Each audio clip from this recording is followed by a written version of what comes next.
Bonjour et bienvenue pour ce nouvel épisode. Je suis Jean-François Caron, consultant et formateur au sein de Format Conseil. Je vous propose dans ce podcast d'envisager ensemble la façon d'obtenir l'adhésion de ses interlocuteurs en audit. Cette ressource est une illustration des formations que je propose en format e-learning dans les domaines de l'audit, du management des risques et du contrôle. Si une telle formation vous intéresse, n'hésitez pas à me contacter selon les coordonnées qui s'affichent à la fin de cet épisode ou via LinkedIn. Je vous souhaite une très bonne écoute. Même si l'audit est un métier technique, l'enjeu principal pour les auditeurs se situe au niveau relationnel quant à réussir leur intervention. Disons-le de suite, les auditeurs ne sont que très rarement attendus par leurs interlocuteurs, lesquels bien souvent préféraient ne pas être concernés par une mission d'audit. Les préjugés d'ailleurs sont nombreux à propos des auditeurs. Dans nombre d'organisations, au mieux sont-ils perçus comme des empêcheurs de tourner en rond, au pire comme des inquisiteurs à la solde de la direction.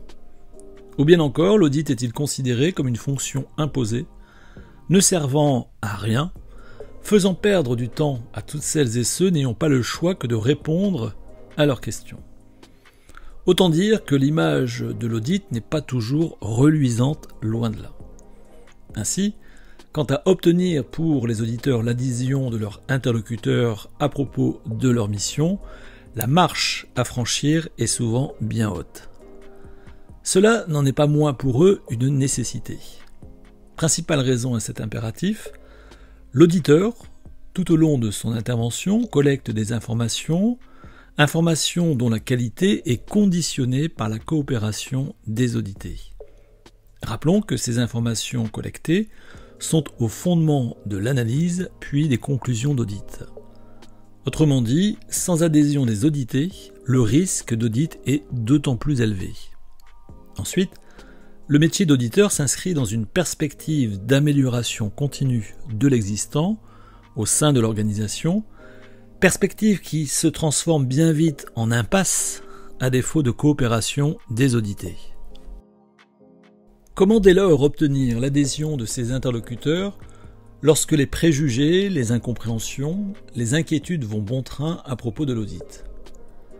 Bien sûr, il n'existe pas de recette toute faite en la matière. Néanmoins, quelques pistes dans la façon de mener la mission sont envisageables pour conduire les audités à un minimum de coopération jusqu'à peut-être obtenir leur adhésion. La première d'entre elles consiste à donner du sens à la mission d'audit. Les audités, en effet, doivent comprendre pourquoi ils sont sollicités et ce que l'intervention des auditeurs peut leur apporter. À ce titre, il convient de leur préciser que l'audit ne consiste pas à les évaluer, mais à réaliser un diagnostic des dispositifs qu'ils mettent en œuvre pour être en conformité et maîtriser les risques inhérents à leurs activités. On ne le dit jamais assez. Les auditeurs ne sont pas là pour donner des bonnes ou des mauvaises notes à chacun. Les auditeurs n'ont aucune légitimité à évaluer des personnes. Une fois précisé le sens de la mission d'audit et sur quoi porte la mission, les auditeurs internes mettent en exergue les enjeux que représente la maîtrise des risques pour leurs interlocuteurs, ceci à la fois pour sécuriser leurs activités et pour atteindre leurs objectifs. Ainsi, l'auditeur, en procédant à une évaluation de cette maîtrise des risques, représente un soutien pour les audités et non une contrainte.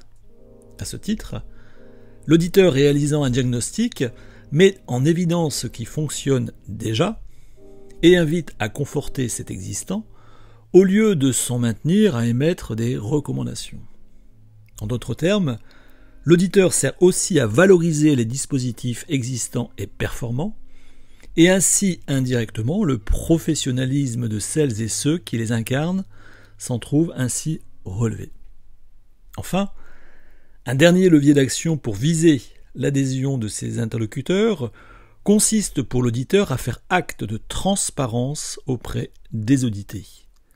Bien sûr sur le contenu de sa mission et des attendus, mais aussi et surtout sur ses conclusions.